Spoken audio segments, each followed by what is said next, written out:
کلمہ پڑھا نبی کے ختم مل گئے. اور اس کے بعد جو اللہ تعالیٰ نبی پاک نے کنکڑی کو بس یہاں تک تو بیان کر سنتے ہیں آپ، مگر آپ یہ نہیں سنیں نبی پاک نے اس کنکڑی کو سینے سے لگایا.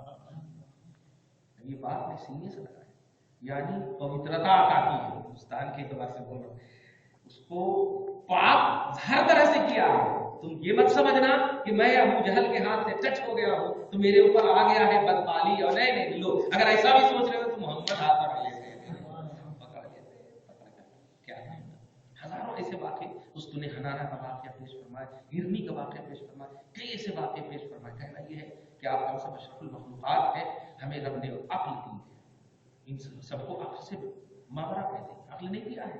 ہم ممتاز ہیں عقل کی بنیاد پر. اللہ تعالیٰ کئی مقام پر بھی فلا تعقلون، عقل سے کیوں کام نہیں لیتے، فلا تعقلون عقل سے کیوں کام نہیں لیتے. مطلب ہمارے درمیان اور غیر مخلوق کے درمیان جو خط امتیاز ہے وہ عقل ہے. تو جب انہیں یہ شعور مولا نبی کی غلامی میں دے سکتا ہے تو ہم تو پہلے ہی سے باشعور ہیں، ہم تو پہلے ہی سے عقل مند ہیں، ہم تو نیچرلی طور پر عقل کے ساتھ پیدا کیے گئے ہیں. اگر ہم نے پہلے ہی عقل یوز کر لیا تو ہمیں عقل والائے عقل ملے گی. یہ غصے در غصے میں بھاگیں گے، ہم عقل والائے عقل میں آئیں گے. اسی لیے آگے فرماتا ایک اور نقطہ بتا، وللکافرین عذاب مہین، آیت نمبر 90.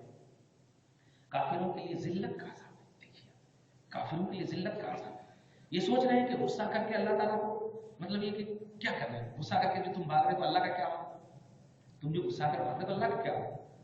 ایسی ذلت کی ابن کثیر وغیرہ فرماتے ہیں آپ کہ کافروں کے گناہ، مومنوں یقین جانو اللہ تعالیٰ اپنے حبیب کے صدقے میں اگر عذاب میں بھی مبتلا کرے گا، ٹھیک ہے صدقے میں ادھر بولو، اگر گناہ کیے ہیں آپ اور گناہ کی وجہ سے عذاب میں بھی آپ مبتلا ہوں گے تو ذلت کا عذاب نہیں دے گا.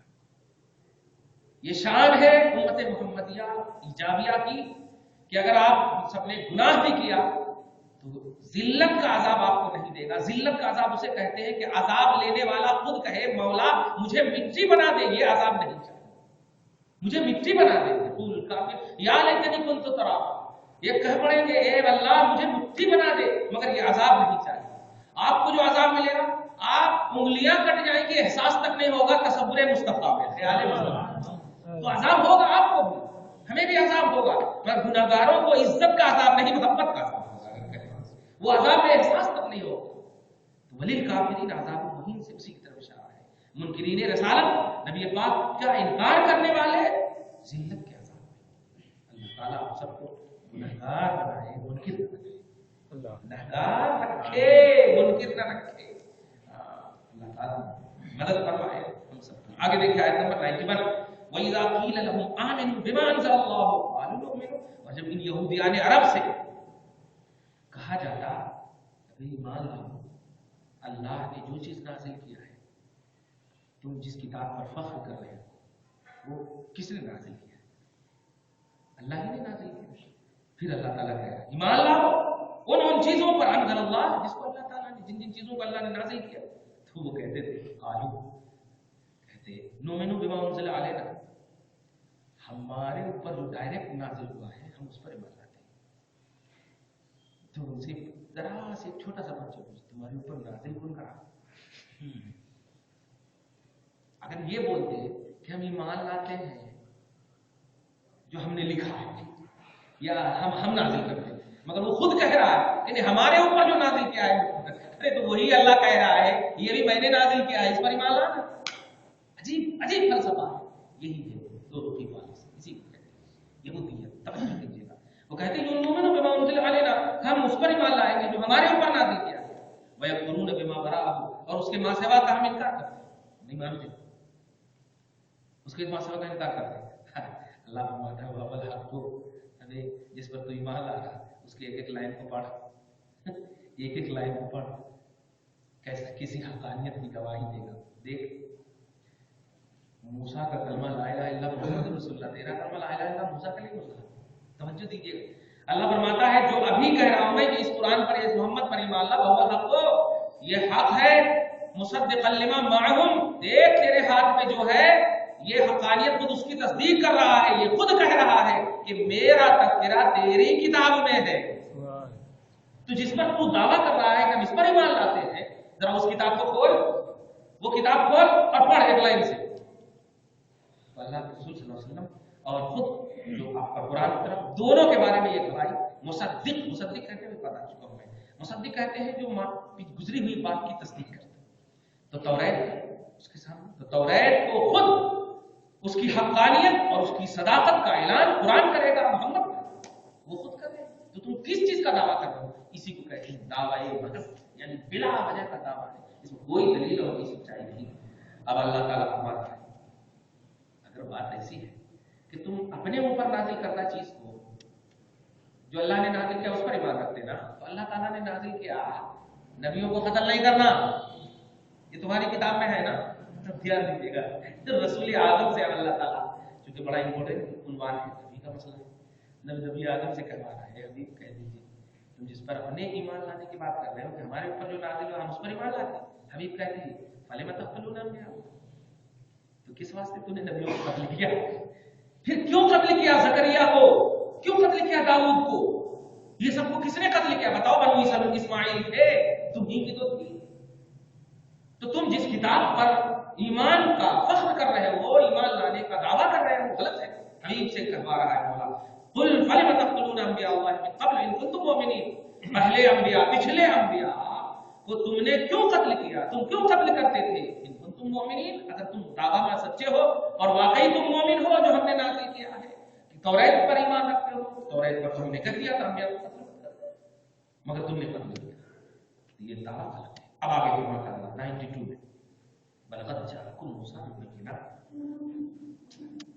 جب موسیٰ علیہ السلام ان کے سامنے معجزات لے کر تشریف لاتے، جب بھی قوم کہتی میرے کو یہ ہونا، میرے کو وہ ہونا، بالکل مجبوری کا نام پڑتا، کیونکہ نبی صرف رب کا محتاج ہوتا ہے، نبی محتاج ہوتا ہے. جب رب کی بارگاہ میں احتیاج کا پہلو ہے، مخلوق کا مجبور ہے، مخلوق مجبور نہیں ہے. اللہ تعالیٰ نبیوں کو صرف اپنا محتاج ہوتا ہے اور کسی کو. موسیٰ علیہ السلام جب بھی معجزات لائے، ان کے کہنے کو میرے یہ ہونا، میرے وہ ہونا، میرے بچہ ہونا، ایسا ہونا، ان کے مطابق جب بھی معجزات لے کر آتے مطلب وہ انکار کرتے. ثم اتخذتم العجل من بعد، تو معجزات کے ظہور کے بعد، موسیٰ علیہ السلام کے معجزات کو ظاہر کرنے کے بعد، معجزہ سمجھ رہے ہیں عادت کے خلاف جو ظاہر ہوتا نبی کے ہاتھ میں. اب زندہ کو مردے کو زندہ کر دینا، مردے کو زندہ کر دینا یہ تو کام اللہ کا ہے، مگر نبی اگر کر رہے ہیں تو اسے معجزہ کہتے ہیں، ولی کر رہے ہیں تو کرامت کہتے ہیں، ڈاکٹر کر رہے ہیں تو اس کو مومن ہے تو معونت کہتے ہیں، اور کافر ہے تو استدراج کہتے ہیں. وہ بحث الگ ہوگی. وَلَقَدْ جَاءَكُم مُوسَىٰ بِالْبَيِّنَاتِ، اور تحقیق کہ تمہارے پاس معجزات لے کر آئے موسیٰ. ثُمَّ اتَّخَذْتُمُ الْعِجْلَ مِن بَعْدِهِ، پھر تم نے گاؤ کو، پھر گائے کو، بچڑے کو، گائے کے بچڑے کو معبود بنا لیا اس کے بعد. وَأَنْتُمْ ظَالِمُونَ، اور تم حد سے زیادہ ظالم، حد سے زیادہ ظالم. کوئی ایسا زاویہ زندگی کا نظر نہیں آ رہا ہے کہ جس میں یہ محسوس ہو کہ تم واقعی موسیٰ کو مانتے ہو. ایک مرتبہ بھی تو کہہ دو موسیٰ سے ہم پیار کرتے ہیں، موسیٰ سے محبت کرتے ہیں. تمہاری تو زندگی کٹ رہی مطالبہ میں، اے موسیٰ یہ ہونا، اے موسیٰ وہ ہونا، اے موسیٰ یہ ہونا، صبح ہو تو یہ ہونا، صبح ہو تو وہ، شام ہو تو یہ ہونا. یہ کیا ہے؟ نبیوں کو ماننے کی یہی بات ہے. یہ تو مان رہے ہیں، تم مان رہے ہو، خالی جملے کی مان رہے صبح شام. یہ حضرت موسیٰ ایسے جلالی کمال ہے. اور اللہ تعالیٰ اس کے بارے میں غصہ آتے بھی تھے تو اللہ تعالیٰ کہتا تھا موسیٰ میں ہوں نا، تم غصہ مت، میں ہوں نا. اللہ تعالیٰ فرماتا ہے آپ توجہ کیجیے گا، آپ غصہ کر کے فرمانا. وَإِذْ أَخَذْنَا مِيثَاقَكُمْ، اور یاد کرو آیت نمبر 93 میں، وَإِذْ أَخَذْنَا مِيثَاقَكُمْ، اور یاد کرو جب ہم نے تم سے وعدہ لیا. وعدہ وہی تھا توریت پر ایمان لانا، اور توریت کے اندر جو جو ایمان لانا. وَرَفَعْنَا فَوْقَكُمُ الطُّورَ، بتا چکا ہوں، اور ہم نے تمہارے اوپر کرلان کے کچھ فاصلے کے اوپر طور کو لٹکائے رکھا.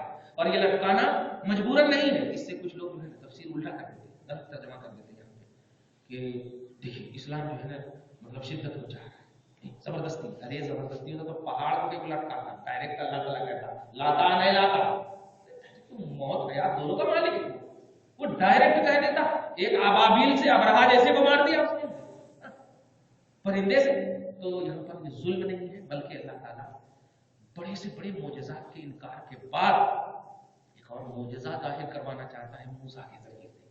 بتایا تھا اس وقت بھی کہ پہاڑ کو بغیر پلر کے تیرے سر کے اوپر کھڑا کر دیا. ارے کم سے کم ایمان لانے کہہ رہا ہوں